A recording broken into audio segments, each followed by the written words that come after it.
Alright, welcome back to another video. This is Ghost Activity, and in today's video I'd like to offer some helpful tips to hopefully enable you to make more currency in your Path of Exile journey. Whether you're brand new to Path of Exile or you're on a mission to farm your first Mage Blood, hopefully you'll be able to learn something in today's video. And so as a disclaimer, I won't be talking about I won't be talking about Heist, Delve, or anything that doesn't involve the Atlas tree. So for starters, when it comes to mapping, don't expect to just go your way to 100, 50, 100 or more divine orbs, at least not in a reasonable amount of time. I think there's a portion of players out there that might not be using the Atlas tree to its fullest potential, and if you're not using an Atlas strategy, you won't be making much. The same applies for if you're not using the right Atlas strategy for your given or for your chosen strategy. So I want to give you some Atlas strategies to try. I'll go over the strategy, the Atlas tree, and what scarabs to use to ensure you see the best results. As with every strategy, the faster you go, the better results you'll see. And so one of those things that can help you go faster, although not necessary, is having a quad tab here. And why I say it's not necessary is because for some time now we've had what are known as affinities here. So if you have the currency tab, then obviously set your hopefully you know about this already, but make sure to check. You right click on the corresponding tab and check the corresponding affinity that is shared with your tab. So for example, right, this applies to the currency tab, the map tab, divination cards, right, and you can see the full list here on a generic tab, and so you can use that. I personally myself, I don't have the unique tab. What I just do instead is I go and make one of my tabs into a unique tab, and that way everything's just dumped into that. But you can use the affinities here for delve, essence, maps, gems, everything you see here on the list, and that's very helpful. But yeah, a dump tab is still nice to have, but definitely not necessary, as we do have the affinities. So moving on, yeah, being able to just auto sort things. You come out of your map. As before we didn't have the affinities. I know personally myself for some time, and you know, there's we could veer off track here and have a whole discussion on at the end of the day it's just a game, but the video is how to hopefully make more currency, and so doing these things can help. Although yeah, it's not necessary. You can play the game at your own pace, and there's no right or wrong way to play the game as long as you're having fun, right? But again, I'm here to help you make more currency, and so these things can help you do so. As well as that, pre-rolling your maps in bulk, in a large size. That way, you're not just coming out of the map and I gotta find another map, or maybe you gotta go to the trade site to buy another map, and then okay, time to roll it again. And these things, yes, it takes time whether you're doing it all in one 20-minute whatever session, but my thinking, right, and I think other players can agree, um once they're all just rolled, then that's it, off you go, and you're not having to go back and forth rolling the maps in between each map. You can just go and blast, right? That's the term that we love to use. So I'm a big fan of that, and I think you should give that a try. But all that being said, gonna go over 4 Atlas strategies. They're pretty common, and a lot of players have seen great results. So yeah, I think these are worth a shot, and some of them are more, I wouldn't say expensive, but others are not so expensive and almost on the verge of Go sort of strategy. So for the first one, we're talking about Strongboxes, and I would recommend running Torment or oh wow, Torment. Edit that one out. No, we're talking about T17 maps. I would recommend you to run T17 maps with your strong boxes. Although yes, you can try T16s. Maybe you've scryed a certain card to your favorite map. Like me, I've got Cathedral on Jungle Valley, you can definitely give it a try. I just think it'd be best on T17s. And so in terms of scarabs for strong boxes, you can either go one of each, including obviously containment. That's going to be your best bet. And over time, just like with all these strategies, you want to commit to them, right? Don't expect to run 5 maps. You want to run a large sample size to actually see some returns. And strong boxes is no outlier in this case. So yeah, you can go one of each, or you can go 3 ambush, one potency, and one discernment. That is also your other option, the cheaper option.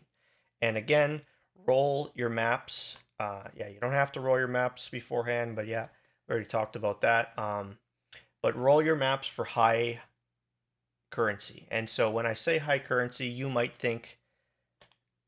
have a number in mind. When I say high currency, I'm talking about, like close to 200% more currency. And yeah, if you can get scarabs on there, then fine. If not, but I think for strong boxes, your best bet is to roll for high currency, if nothing else. And I won't suggest to use these currency chisels, because those are like 80, 90C at this point. If you can't afford to do that, then by all means give it a go. But again, this video is about if you're struggling to make currency, so that's why I'd say avoid those and just use regular chisels. You should be perfectly fine as long as you're rolling your maps with high currency. And just run those darn maps and rinse and repeat, right? And you're going to see some good results from strong boxes. There's a reason, right? Before I move on to the next one, there's a reason if we go discernment here, or containment. There's a reason why these are almost 300 chaos and going up and up and up and up over the course of the league, and continuing to do so still. So yeah, personally, I haven't ran enough of them to really see the results. I'm doing other strategies, but yeah, strong boxes, give that a try. Next would be Abyss Hordes. Now that is something that I've been doing pretty consistently this league, and can vouch for it to be quite lucrative, very very strong, and pretty good for a solo strategy. And here the scarabs are here. Very simple, 2 Abyss, cheap scarabs as well. I mean, the only um, outlier here would be the Risk Scarab, which are like almost 20C at this point, but still not too bad. And you don't have to run the Risk Scarabs. You can run Wisp instead. And if you can't run Wisp, if that's even too hard, then fine. The next best thing would be you could either do Adversaries, you could do a mix of Adversaries and Divinity. You could also do Nemesis, but Nemesis goes really well when you also are running these two. So yeah, whatever works best for you. But I'd say Risk would be definitely be the best bang for your buck to allow you to see the best results.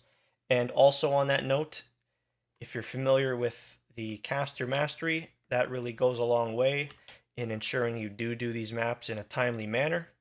And caster mastery here, and there's a couple places where you can take it up on the top of the tree here, and basically it allows you to open nearby chests when you cast a spell.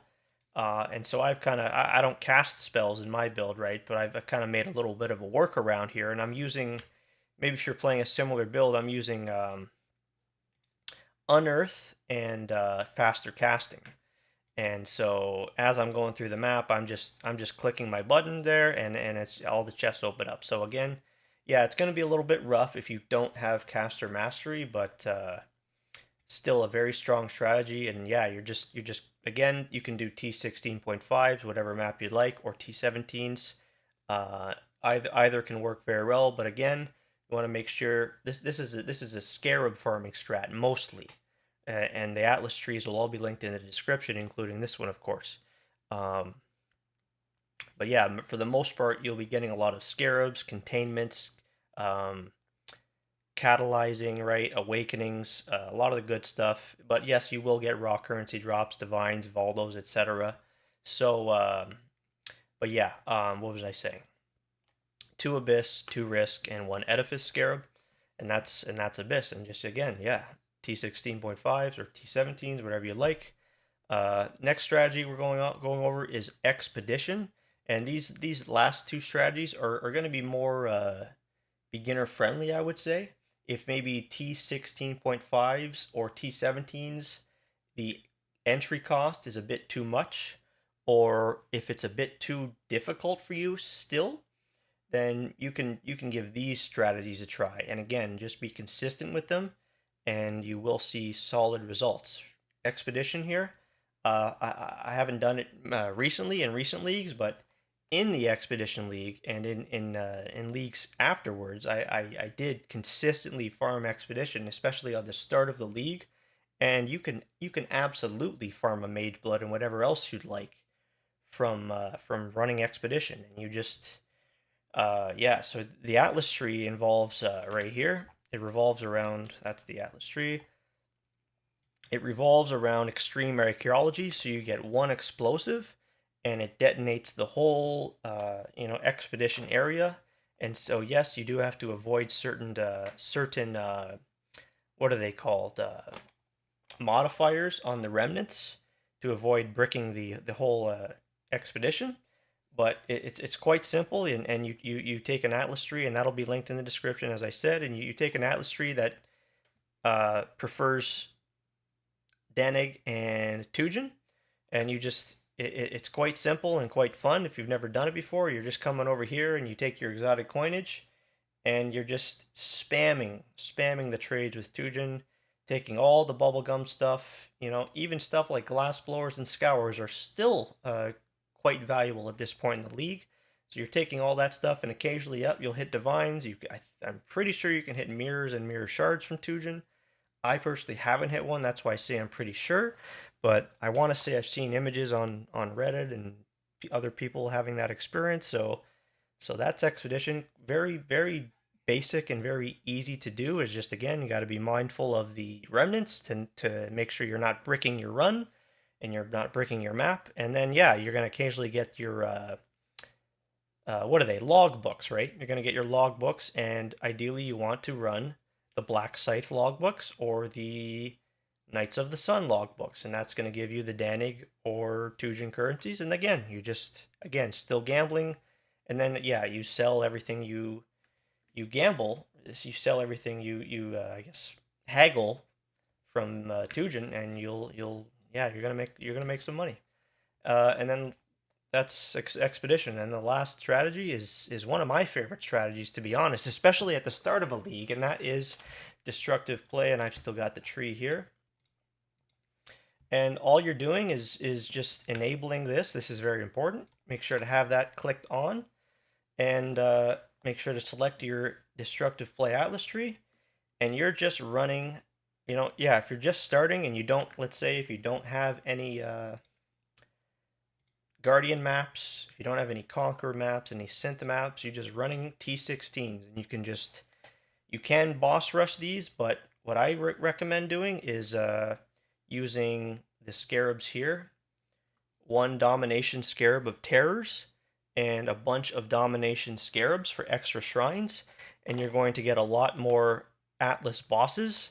And combined with the atlas tree we're using, you're going to get a lot of scarab drops. You're going to get conqueror map drops, right?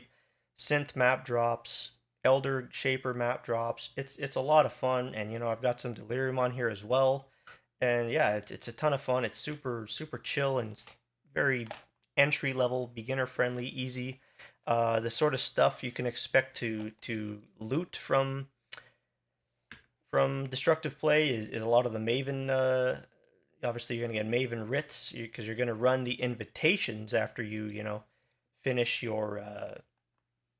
Once you start accumulating synth maps and conquer maps, you're going to start running those, and then you're going to get those fragments to drop, and eventually, yeah, you come over to Kirak, you do the free what are they, invitations, right? And then the loot you'll be getting from there is what you'll end up selling, and that's stuff like conflict orbs here, and all the chisels, the Maven scarab of chisels, chisel of scarabs rather, is like 40C, and then the currency chisel is like 90C, and so like you can honestly make a lot of money. And then, not to mention, there's also the opportunity to get awakened gems. When I farmed this earlier on in the league, I got a handful of very valuable awakened gems, awakened elemental with attacks, awakened greater multiple projectiles, etc., etc. So that's the gist of destructive play, and it's quite solid. So if you're not able to, if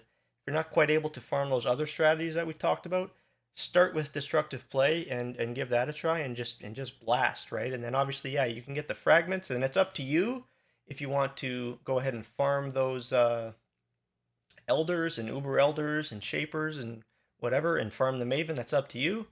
Again, that's a gamble.